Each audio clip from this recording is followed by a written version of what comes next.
Assembly کو تحلیل کرنے کا نوٹیفیکیشن جاری کیا.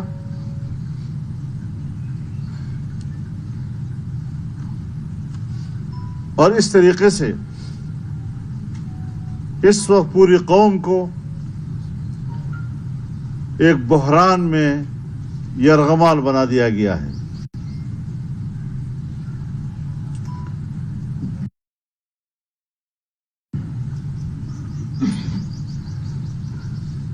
ہمارا آخری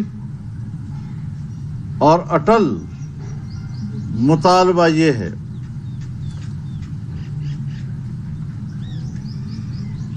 اور سپریم کورٹ سے ہمارا یہ استدعا ہے کہ ڈپٹی اسپیکر کی رولنگ کو کالعدم قرار دیا جائے.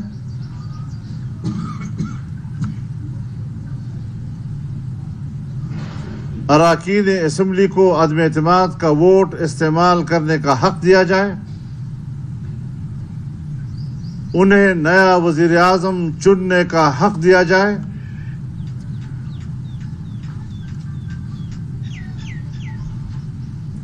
اپوزیشن کی اکثریت بلکہ پارلیمنٹ کی اکثریت یہ رائے رکھتی ہے کہ 2018 کے الیکشن میں دھاندلی ہوئی تھی. جو حکومت وجود میں آئی اس کے نتیجے میں وہ دھاندلی کے نتیجے میں تھی. لہذا انتخابی اصلاحات کیے جائیں اور پھر ملک میں انتخابات ہوں تاکہ دھاندلی کا راستہ روکا جائے. یہ سارا غیر آئینی کھیل اسی بنیاد پر کھیلا گیا کہ ایک دھاندلی سے اقتدار میں آئے اور دوسری دھاندلی سے دوبارہ اقتدار میں آنے کا راستہ کھولا جائے.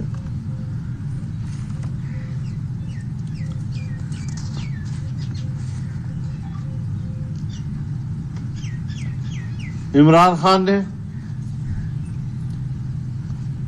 محض مفروضے کی بنیاد پر اور بدنیتی کی بنیاد پر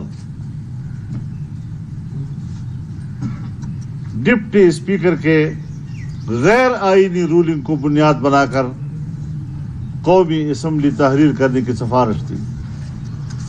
ایک طرف بڑا بااصول بنتا ہے، ایک طرف وزیر اعظم کے تمام وسائل کو استعمال کر رہا ہے. یہ ساری ملی بھگت ہے. ایک کنبے کی طرح آج صدر مملکت ہو، وزیر اعظم ہو، اسپیکر ہو، ڈپٹی اسپیکر ہو، ایک دوسرے کو سہارا دے رہے ہیں. یہ کھیل ناقابل برداشت ہے اور کسی طریقے سے بھی ہم اس کھیل کو ملک میں نہیں چلنے دیں گے. ہم نے ایک نااہل اور ناجائز حکمران کو اس طرح اوندھے منہ زمین پر پٹخ دیا ہے کہ آج وہ ایک طویل مدت تک اپنے چہرے کے گرد کو جھاڑتا رہے گا. ہم نے اس کو اس طرح گھائل کر دیا ہے کہ ایک لمبے عرصے تک اپنے زخم سے رستے ہوئے پیپ کو چاٹتا رہے گا. کس بنیاد پر وہ ہیرو بننے کی کوشش کرتا ہے؟ آؤ بات کریں کارکردگی کی بنیاد پر. ایک بار پھر خط کے پیچھے چھپنے کی کوشش کرتے ہو. وہ خط کہ جس کے اوپر سیکورٹی کمیٹی کہہ چکی ہے کہ اس میں بیرونی سازش کا کوئی اثرات نظر نہیں آ رہے، اور آج ببانگ دہل وہ سیکورٹی کمیٹی کے اسٹیبلشمنٹ کی طرف سے نمائندگان کے بارے میں کہتا ہے کہ وہ میری طرف سے مطمئن ہو گئے تھے. لہذا جو اسٹیبلشمنٹ کی طرف سے نمائندگان تھے سیکورٹی کے، وہ وضاحت کریں اس بات کی، اپنی پوزیشن واضح کریں. یہ کافی نہیں ہے کہ وہ بیان دیں کہ ہم غیر جانبدار ہیں، ہم غیر جانبداری مان لیں گے، لیکن 3 سال تک کس نے جانبدار بن کر ایک ناجائز حکومت کو سہارا دیا؟ اس بات کو نظر انداز نہیں کیا جا سکے گا. ہم عدالت کا احترام کرتے ہیں. انہوں نے سو موٹو لیا ہے.